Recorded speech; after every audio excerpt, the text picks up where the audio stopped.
Brother Rick, you mentioned earlier that people need to be using their conscious mind.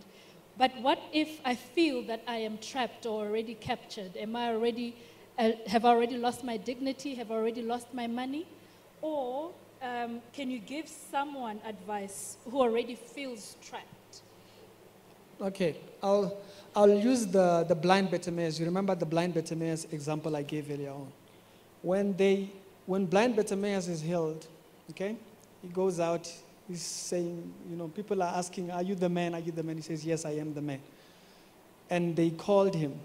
They start asking him questions. That's in the Gospel of John. And then they end up calling his parents. That's where the answer lies.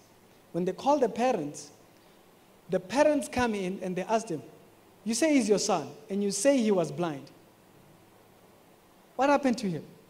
Now, what are they trying to change? They are trying to change the truth as you know it. They want you to be willing to twist it, as you were saying. Can you twist it? This is their son. They know he was born blind. Now, why? Why do they have to get you to twist the truth? Which you see with Alf Lukau's followers. Even though the church declared that the miracle was not authentic, they are still claiming till date that the miracle. Why? They have to be willing to twist it. If you go back to the Jewish religion, you had the same thing. You go back to the period when Jesus resurrected from the dead, guess what? The story was also twisted. No, the followers might have taken him. And so, remember what changes. As long as they can get you to twist it, twist what happened.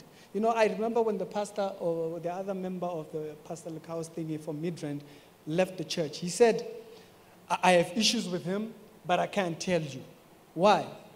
I must just be willing not to say what the truth is. And so the moment you see that the truth is, they're trying to twist the truth that comes from you, that's where you have to be careful.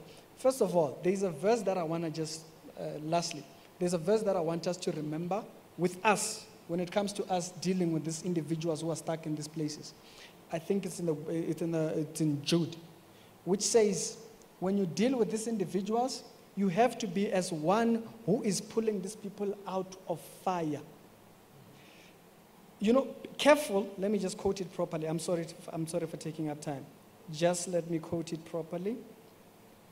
Because it says, pulling them out of the fire.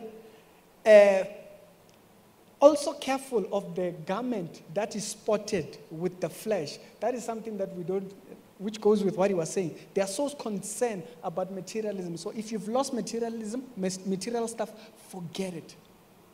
The faith has to go on. Remember, if someone asks you for your thing, be willing to give it to him and ask him, what else do you need? Move on. You cannot heal what they have stolen from you. You have to remember, as long as they have not twisted what comes out of your mouth and your testimony, you still have your dignity. Your dignity is in the testimony of how God brought you out of the dungeons of hell. That's where it relies.